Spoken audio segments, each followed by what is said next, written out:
A lot of us Chicago Bulls fans are very, very excited when it comes to our young bull, Matas Buzelis. But Billy Donovan believes he has not arrived yet. Do we believe that? Or has he arrived in just one game? We're going to talk about it. And then we got one trade target, according to Bleacher Report, that'll help the Chicago Bulls become a better team. Y'all know we're going to talk about it, break it all down, but you gotta hear the music first.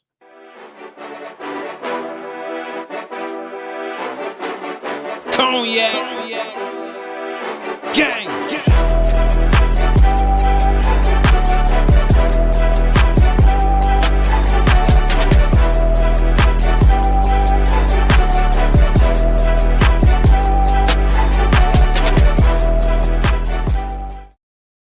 Shy Boys Podcast with the Cognac Boys. I'm Cognac Boy Bobby, and I'm holding it down on today's daily episode. So if you're tuned in, locked in, ready to talk Bulls basketball, man, make sure you go ahead and hit that like button and subscribe. Now, look, just before I give my whole little thoughts and everything on it, you, as the listener, as the Chicago Bulls fan, do you believe Matas Buzelis has arrived already in just one game? What do you believe? Let me know. Because head coach Billy Donovan believes that Matas Buzelis has not arrived just yet. Me personally, I can't disagree with Billy Donovan on this. And I think that when you talk about Matas Buzelis, yes, we're excited for him. Yes, we know he has the mentality. Yes, we know that he is very, very talented. Yes, we know that he has a huge opportunity right in front of him to say that, hey, the Chicago Bulls got themselves a franchise player that they can build around, or, you know what I'm saying, or make the main focus for this team for years and years to come. We cannot forget that Josh Giddey just signed in 4 year.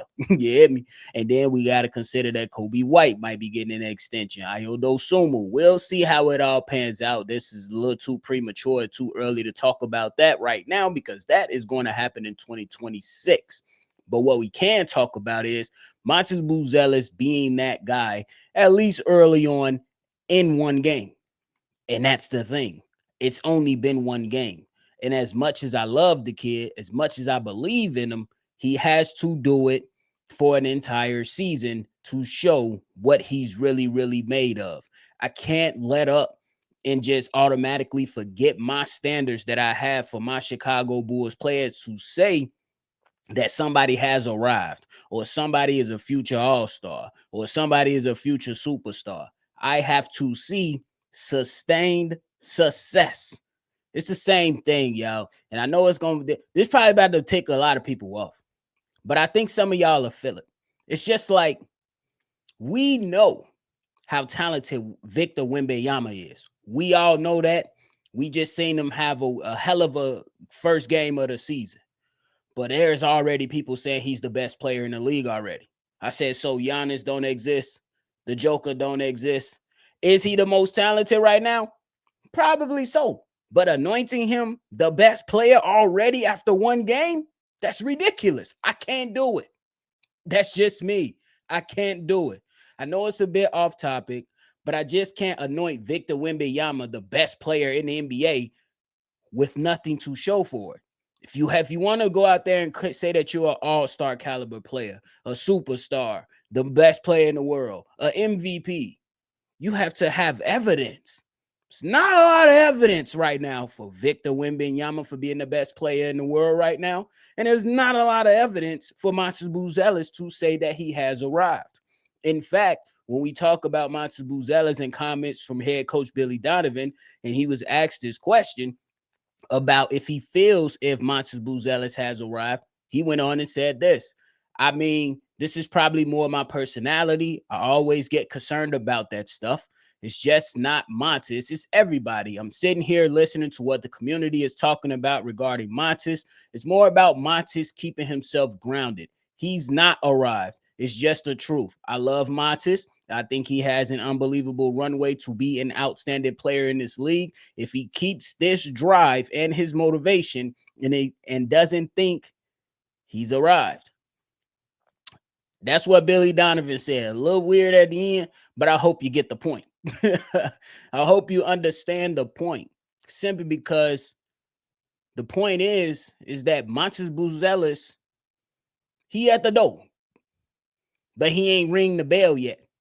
He ain't kicked the door in yet. Not too many people are paying attention to Matas Buzelis right now outside of Bulls Nation. Let's keep it real. There might be some, some avid basketball watchers that be like, hey, Chicago might have them one. Dude cold. You know what I'm saying? It might be something like that. But you know that when you arrive is when your name is a household name.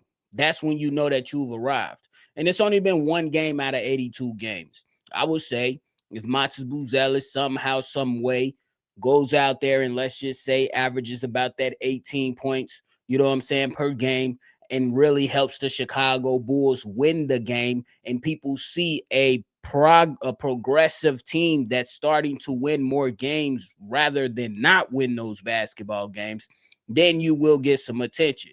I will say this: what will help him become a household name, what will put him on the map alongside winning those basketball games, is if he keep dunking on mugs like he did in Detroit. Well, versus Detroit, excuse me.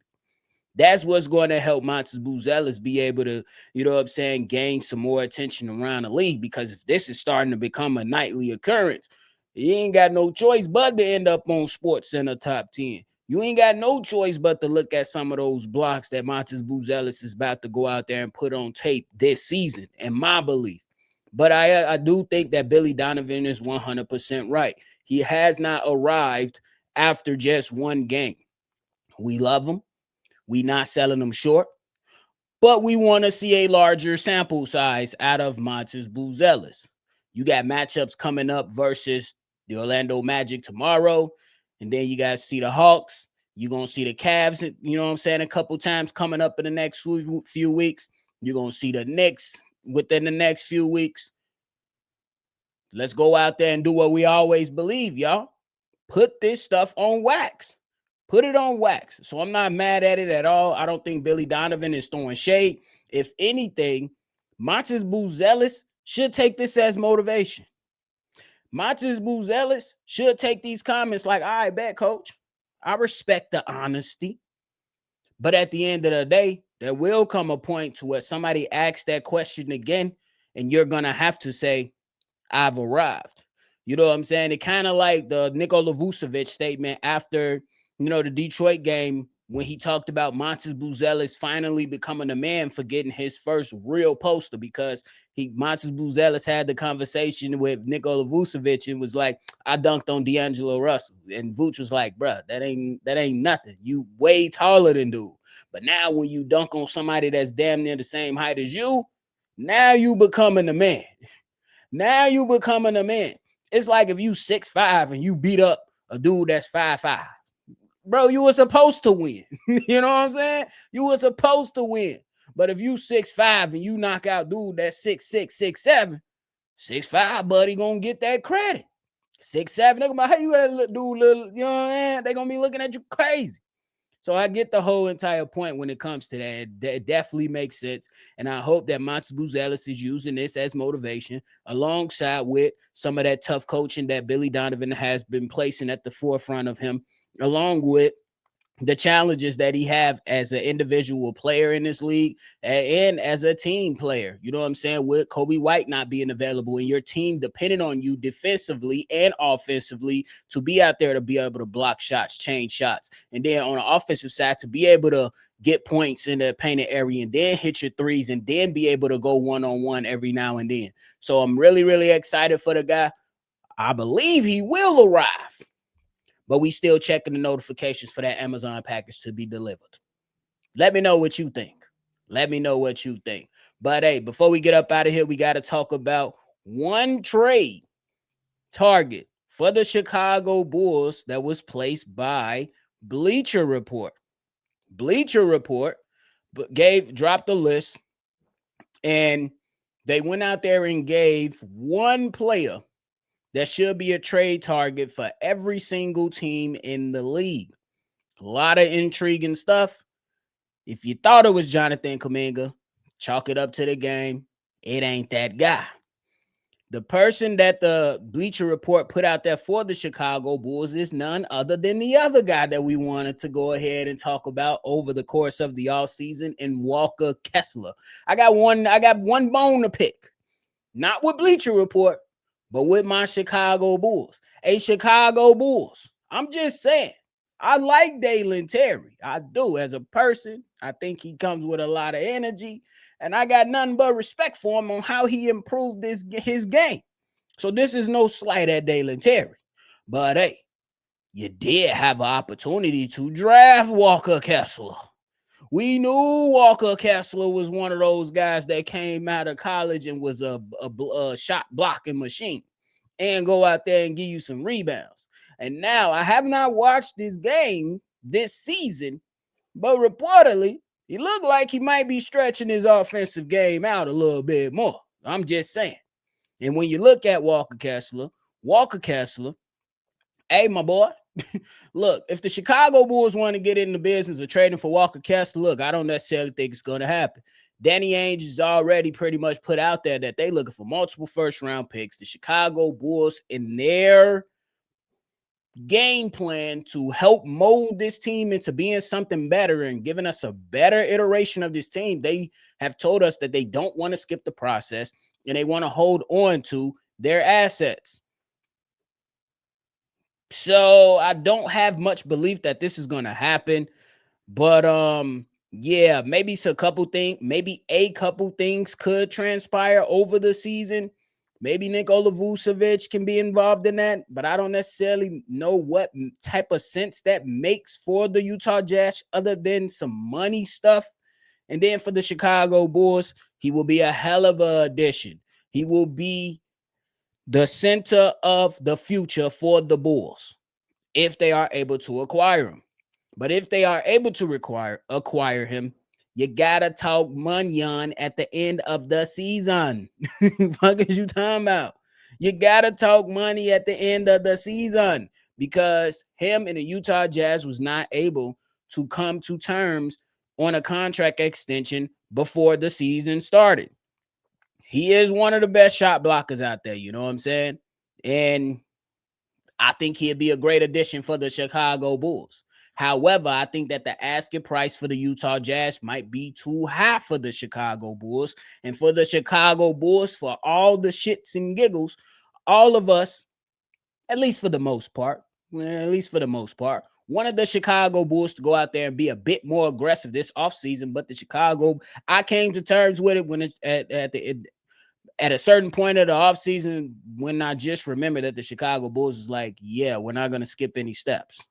So maybe they do wait to 2026. He'll be an unrestricted free agent at that time. If I remember correctly, he definitely will be available to some extent this summer. Well, next summer, he'll be a restricted free agent. He will be restricted. Will the Chicago Bulls make an offer? They will have some money on. How do you disperse that money on when you got to talk about Io, when you got to talk about Kobe? Will you be willing to depart with other said players? Nikola Vucevic is going to open up some cash. Kevin Huerter is going to open up some cash. Javon Carter is going to open up some cash. So you're going to have some cash. But now, how are you going to spend that said cash?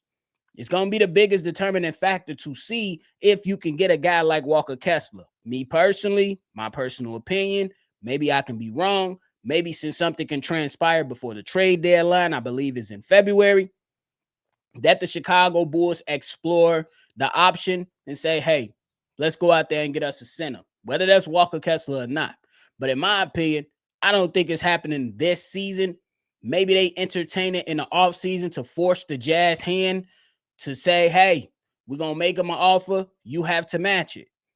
And if they smart enough, they will match it. But now the question comes, how much will they offer? Will they go above market? Will they speak to what the market value is? From what looks like this past offseason, when it came to the Josh Giddey stuff, they wanted to stay at market value or at least a little bit below market value. The restricted free agency game has changed a little bit because we've seen Jonathan Kuminga end up, you know what I'm saying? He ended up ultimately getting a decent deal. but not the deal that he thought that he was going to get. You seen Cam Thomas had to take that qualifying offer. And then I believe in Quentin Grimes was the other guy.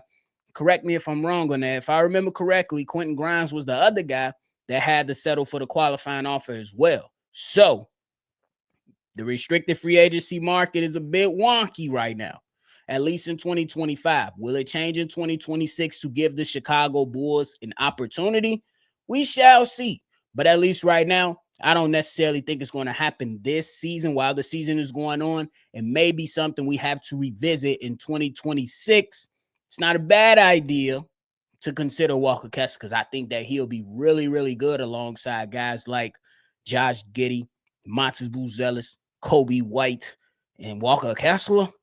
And we talking about Isaac Okoro potentially sticking around a little bit longer.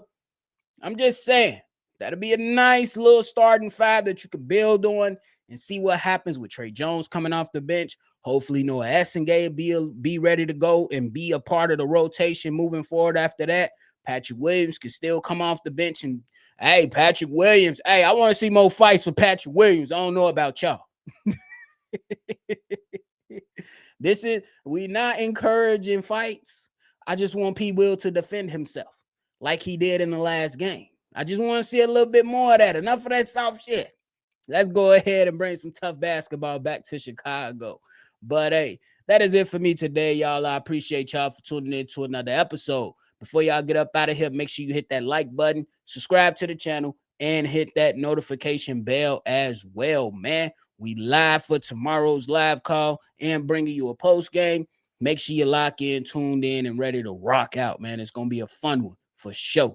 But hey, that is it for me. I appreciate y'all. Make sure y'all always see red. And y'all already know we're going to catch y'all on the next one for sure. Cognac.